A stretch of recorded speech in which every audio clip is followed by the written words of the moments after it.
Hello guys, welcome to Pronouncist, your pronunciation guide. Today we will learn how to pronounce the word shown on the screen, uncanny. Both US and UK have the same pronunciation of this word, uncanny. Now read the syllables shown on the screen naturally. Un, can, e, uncanny. Stress can and keep ni light.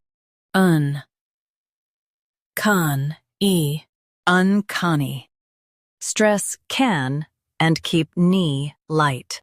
Un, can, e, uncanny. Stress can and keep ni light. Un, can, e, uncanny.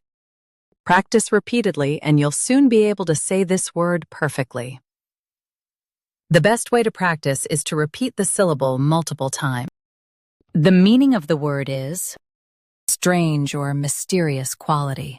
Try repeating this word several times to improve your pronunciation. We post daily videos on useful and commonly mispronounced words to help you speak clearly and confidently. Like this video and subscribe to Pronouncist for more pronunciation guides. Thanks for watching us.